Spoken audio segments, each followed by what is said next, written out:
Greenwich High School students engaged in a panel discussion about gun control with Congressman Jim Himes and State Representative Fred Camillo on Tuesday morning.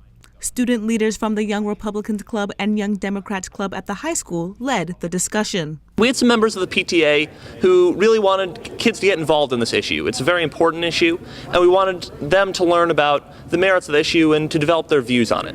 So they came to the headmaster here at Greenwich High School, Dr. Chris Winters, and he came to us, Nick Debany and I, because we wanted to have something where the students could get involved and learn about this important issue. It's a very emotional issue, and a lot of people are, it's a very divisive issue as well. We thought it was good that the student body had an opportunity to hear from distinguished guests such as Congressman Himes and State Representative Fred Camillo, and we really think that it helps foster constructive discussion on the topic. The discussion was based on 3 themes: gun control measures currently debated, constitutionality of gun control, and visions for moving forward. These are not easy issues, but I think they're solvable, and I think we'll get there in the long run. But again, you can secure a building, but what happens when you go out? Somebody wants to be there. It's really hard. We're a free society.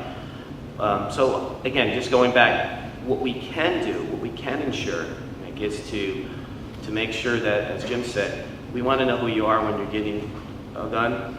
We get background checks to be teachers. I taught years ago, you have to have a background check. Background checks for a lot of things.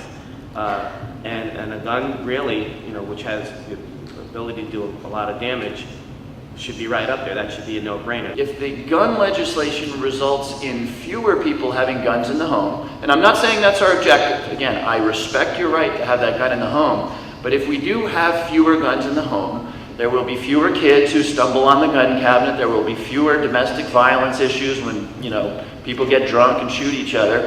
And one of the unintended consequences was, I think, we'll have a safer, less violent society. Both student moderators hope the discussion helped their peers talk about an issue that is heavily debated around the state and around the country. We wanted to get students engaged in civil discourse on an important issue that they can relate to, and so they can help develop their views and get involved in their community with some well-informed dialogue. Most importantly, I hope that the students learned that it's okay to talk about it. Nobody's going to judge you if you have certain views or not. And in the end, we really need to talk about it if we're ever going to solve this important issue.